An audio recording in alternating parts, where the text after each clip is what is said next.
नमस्कार दोस्तों, हम सभी सरकारी कर्मचारी, चाहे वो राज्य सरकार के कर्मचारी हो या सेंट्रल गवर्नमेंट की, आज के लिए एक बहुत ही बड़ा दिन है, जिस दिन का हमें वर्षों से इंतजार था कि हम लोग भी पुरानी पेंशन योजना में आ जाएं। और ये कह लीजिए कि एक बहुत ही बड़ी मांग थी सभी सरकारी कर्मचारियों की कि कम से कम हम लोग का जो भविष्य है वो सुरक्षित हो जाए। उसी सिलसिले पे आज ये कह सकते हैं कि आज का दिन जो क्या है वो शुरुआत हो चुका है। और हम सभी ये आशा करेंगे कि जल्द जल्द ही हमारे जो केंद्र सरकार है और जो भी और भी राज्य सरकारें हैं, वो जल्द से जल्द पुरानी पेंशन योजना को अपने अपने जगह पे लागू कर दें, ताकि जो हम सभी जो कर्मचारी हैं अपने सरकार में जो हम सेवा कर रहे हैं, सेवादान दे रहे हैं, हम लोग अच्छा और पूरी लगन पूरी निष्ठा के साथ काम कर सकें।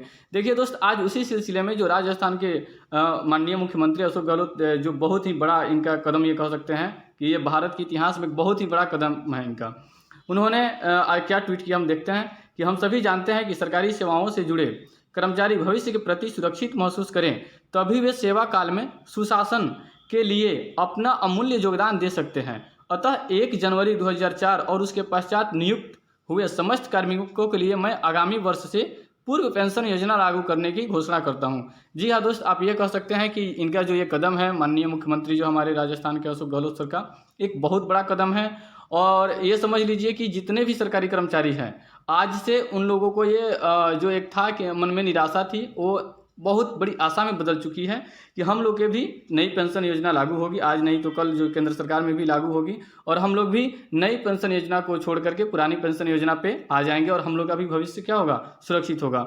आगे हम देखते हैं कि नई पेंशन योजना और पुरानी पेंशन योजना क्या है, हम उसके बारे में थोड़ा सा आप लोग को समझाते हैं कि 40% क्या है, 60% क्या है, 60% में क्या था, 40% में क्या था, आखिर पुरानी पेंशन योजना लागू करने की मांग क्यों हो रही थी, नई पेंशन योजना से हमें क्या नुकसान था और पुरानी पेंशन योजना से हमें क्या फ़ायदा है।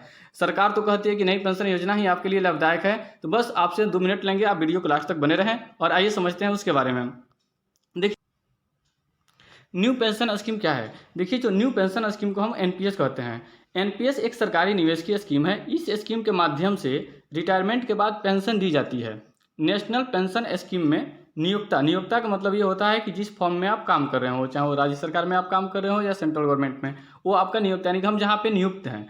और कर्मचारी, यानी कि हमारा भी कुछ परसेंट जो हमारे हिस्से की सैलरी होती है, उस हिस्से से जो आप ये कह सकते हैं कि अगर हमारा सैलरी अभी 40,000 बन रहा है, तो उसमें से 10 से 12%, 14%, मतलब उस आपके हिस्से से ही सैलरी की कटौती की जाती है। और उसमें नियोक्ता जो है, वो आप राज्य सरकार में है तो राज्य सरकार, और केंद्र सरकार में है तो केंद्र सरकार, उतनी ही हिस्से मिला करके दोनों क्या करते हैं, नेशनल पेंशन स्कीम में निवेश करते हैं।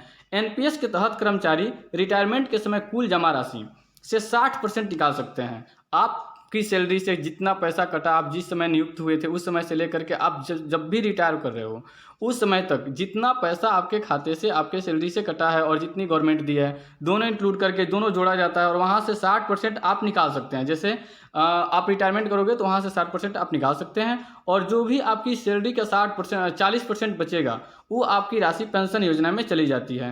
देखिए दोस्त, उस समय आपको शेयर मार्केट ये सब चीज़ बहुत लोचा होता था, कि अभी भी यही चीज़ें हैं जो न्यू पेंशन स्कीम में हम लोग भी अब आते हैं, और आप लोग भी शायद होंगे अगर 2004 के बाद ज्वाइन किए हों तो उस समय शेयर मार्केट के हिसाब से चला जाता है। अगर शेयर मार्केट हाई है तो आपका समझ लीजिए कि पेंशन हाई होगा। अगर शेयर मार्केट उस समय गिर चला है तो आपका शेयर मार्केट क्या होगा, आपका जो पेंशन स्कीम है, आपकी जो पेंशन योजना है, वो भी आपकी कम हो जाएगी। तो ये चीज़ सही नहीं था। और मान लीजिए कोई व्यक्ति 2 साल ज्वाइन किया, 2 साल के बाद भगवान ना करे कि किसी के साथ कोई दुर्घटना हो, लेकिन अगर हो जाता है तो फिर क्या होता था कि उनके खाते में बस 2 साल में ही जितना पैसा जमा हो उसी के अनुसार होता था। लेकिन पुरानी पेंशन योजना लागू हो जाने के बाद से ये सब चीज़ें खत्म हो जाएंगी, और हम लोग का भी भविष्य क्या हो जाएगा, सुरक्षित हो जाएगा। आइए देखते हैं कि पुरानी पेंशन योजना से जनवरी 2004 और उसके बाद नियुक्त सभी कर्मचारियों को नई पेंशन की जगह पुरानी पेंशन मिलेगी। जो पुरानी पेंशन की सबसे बड़ी फायदा थी उसमें क्या था कि रिटायर्ड होने पर अब कर्मचारियों की पूरी पेंशन मिलेगी। अंशदायी पेंशन योजना खत्म हो जाएगी। 2004 से पहले वाली पुरानी पेंशन प्रणाली फिर से बहाल होगी। वेतन की आधी पेंशन मिलेगी।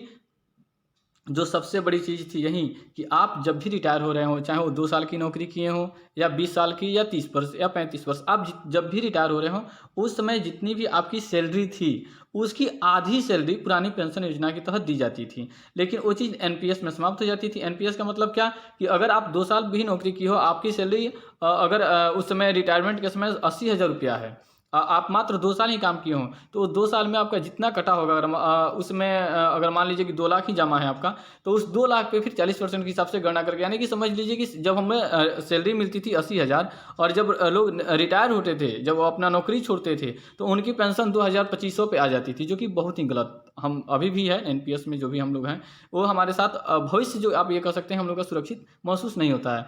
इसलिए हम लोग सरकार से ये रिक्वेस्ट करेंगे और हम सभी कर्मचारियों की अब आस बढ़ चुकी है सरकार से कि आज नहीं तो कल हम भी पुराने स्कीम में आएंगे और धीरे धीरे आज कह सकते हैं कि हम सभी राज्य और केंद्र सरकारी सेवकों के लिए एक बड़ी खबर है और हम आशा करते हैं कि सरकार हम लोग की जरूर बातें सुनेंगी और जैसे सभी लोगों का धीरे धीरे मान्य हो रहा है वैसे हम लोग को भी मान्य करेगी।